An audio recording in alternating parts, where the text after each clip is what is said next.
Pakistan cricket team के Titanic का जहाज जब भी पार लगने लगता है तो एकदम इस्तीफों की लहरें आने लग जाती हैं, एकदम जज्बात बदल दिए जाते हैं, एकदम ऐसा लगता है कि ये पाकिस्तान जीता तो जीता क्यों, ये पाकिस्तान किस तरह जीत गया। आफरीन है आप लोगों पे। गैरी कर्स्टन ने पाकिस्तान क्रिकेट टीम की कोचिंग सिनेरियो में रहने से इनकार कर दिया, इस्तीफा दे दिया। और दूसरी तरफ है गिलिस्पी, उन्होंने मौके की मुनासबत से बिल्कुल जैसे उन्हें अपॉर्चुनिटी मिली उन्होंने वो कोचिंग को छीन लिया और उस पर हाँ कर दी और पाकिस्तान क्रिकेट बोर्ड के फैसलों पे कॉम्प्रोमाइज कर दिया। तो भाई ये किस तरफ जा रही है पाकिस्तान की क्रिकेट? आप करना क्या चाह रहे हैं पाकिस्तानी क्रिकेट का? पहले क्यों नहीं आपने ठीक फैसले लिए? आपकी मैनेजमेंट ने ठीक तरीके से बातें की। इतना शॉर्ट टर्म अगर आप चलेंगे ना, इतना शॉर्ट टर्म और पेशेंस जरा सा है नहीं आप लोगों में, तो फिर इसी तरह की चीजें होंगी। देखिए, गैरी कर्स्टन की जो बिल्कुल अंदर वाली वजह है वो तो पाकिस्तान क्रिकेट बोर्ड को ही पता हो सकती है, लेकिन जो बज़ाहिर सामने निकल के आ रही है वो यही आ रही है कि आपने उनसे उनके इख्तियारात जो हैं एज प्रॉमिस जो आपने किए थे पाकिस्तान क्रिकेट बोर्ड ने गैरी कर्स्टन से, वो ले लिए हैं, जिसकी वजह से उन्होंने माजरत कर ली है पाकिस्तान क्रिकेट टीम की कोचिंग करने के। तो रिसेंट पास्ट में पाकिस्तान क्रिकेट ने जिस मरहले से गुजर रही है उसको कुछ डिसीजंस लेने थे, इसमें कोई दो राय नहीं है। वर्ल्ड कप से पहले हंगामी तौर पे, क्योंकि इतनी अफरा तफरी मचाई हुई थी, कोई स्टेबिलिटी नज़र आ नहीं रही थी पाकिस्तान क्रिकेट में। इसको भी हायर कर लो, वो भी ले आओ, वहाँ से भी सौदा ले आओ, वहाँ से भी सौदा ले आओ, देखो साउथ अफ्रीका कुछ बिक रहा होगा उसको पकड़ लो, देखो ऑस्ट्रेलिया कुछ बिक रहा होगा उसको भी ले आओ। किसी तरीके से कोई बड़े नाम आ जाए, गोरे आ जाए, जिनको हम पाकिस्तानी अवाम को दिखा दें और सारी चीज़ें जो है ना ठीक हो जाएं और लोग चुप हो जाएं। उस पर सारा कुछ ही जो है ना, फिर आप जैसे कोई गोरा आ जाता है ना, आप चुप करके उसके हवाले कर देते हैं। आप उसे कहते हैं भाई आप ही हो, सारी चीज़ें आपने करनी है, हमें तो कुछ पता नहीं है, ताकि आप ही क्रिकेट को लाइन पे भी ले आओगे और फिर जो क्रिटिसिज्म हो हम कहें भाई सारा कुछ तो गैरी कर रहा है। अब आपने उससे प्रॉमिस पाकिस्तान क्रिकेट बोर्ड ने इतने ज़्यादा कर दिए, उसको पावर्स दे दी गई, लेकिन अब जैसे ही आकिब जावेद ने आके ये स्पिन पिचेस बनाए और रिजल्ट प्रोड्यूस किए हैं टेस्ट क्रिकेट के अंदर, आपने उससे सारे इख्तियारात ले लिए, जिसकी वजह से वो अनहैप्पी है और उसने माजरत कर लिया। और उसने भी अपनी जगह ठीक किया है, उसके एक मॉरल्स हैं, उससे वो नीचे उतरा नहीं। आपने उससे सिलेक्शन कमेटी में पहले बोला कि आप इन्वॉल्व हो सकते हो सिलेक्शन के अंदर, आपकी से होगी, आपने शायद उससे भी गालिबन उसको मना कर दिया है। फिर पिच बनाने ना बनाने में भी और भी कुछ चीज़ें होंगी जिसकी वजह से वो ट्रिगर्ड हुआ है। वहाँ पे जेसन गिलिस्पी ने तो आपके साथ कॉम्प्रोमाइज़ कर दिया, लेकिन उसने नहीं किया। तो ठीक है, उसने अपने मॉरल्स पे खड़ा हुआ है गैरी कर्स्टन, और उसने आपको गुड बाय किया है। आई थिंक आपके लिए ये बेहतर हो गया है, लेकिन पाकिस्तान क्रिकेट बोर्ड ने भी जो इस टाइम किया है वो ठीक किया है, बिकॉज बहुत सारी चीज़ें हैं जो पाकिस्तान क्रिकेट बोर्ड को पता है और गैरी कर्स्टन को नहीं पता। गैरी कर्स्टन को यहाँ की अंदरूनी पॉलिटिक्स के बारे में कोई आइडिया है नहीं कि पाकिस्तान क्रिकेट किन वजूहात से इस डगर पे आई है जहाँ पे वो खड़ी है। हाँ, पाकिस्तान क्रिकेट बोर्ड को उसका पता है, लाजमी पता है। और अब हमने ये देखा है कि पाकिस्तान क्रिकेट बोर्ड जो है रियलाइज किया है उसने अपनी गलतियों को और एक राइट तरीके पे, राइट रास्ते पे चलना चाह रहा है। So that's not bad. I think दोनों तरफ से जो है ये डिसीजन जो है make sense, because Gary Kirsten कुछ हद चीज़ें, कुछ हद प्लेयर्स के ड्रॉप होने पे भी वो खुश नहीं थे।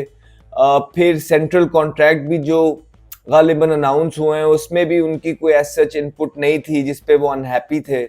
और फिर जो उनकी से थी सिलेक्शन में, वो भी मेरे ख्याल से अब उनके पास रहनी नहीं थी, जिसकी वजह से उन्होंने माजरत कर ली। और पाकिस्तान क्रिकेट की जो पास्ट में रेपुटेशन रही है कि जो भी कोचेस वगैरह आते हैं वो अजीब तरीके से ही जाते हैं वापस, और पाकिस्तान के बारे में ये the way they handle things internationally, ये कोई इतनी अच्छी रेप्यूट बार है नहीं। जितने भी कोचेस जो गोरे आए उसके बाद वो गए हैं, उन्होंने जाके चाहे वो अपने ट्वीट के जरिए, कॉलम्स के जरिए, आर्टिकल्स के जरिए फ्रस्ट्रेशन जाहिर की है और ये बताया है बारहा के how difficult it is to work in Pakistan basically with the players and the board. और ये एक और हमारे सामने मिसाल है गैरी कर्स्टन की कि मिसमैनेज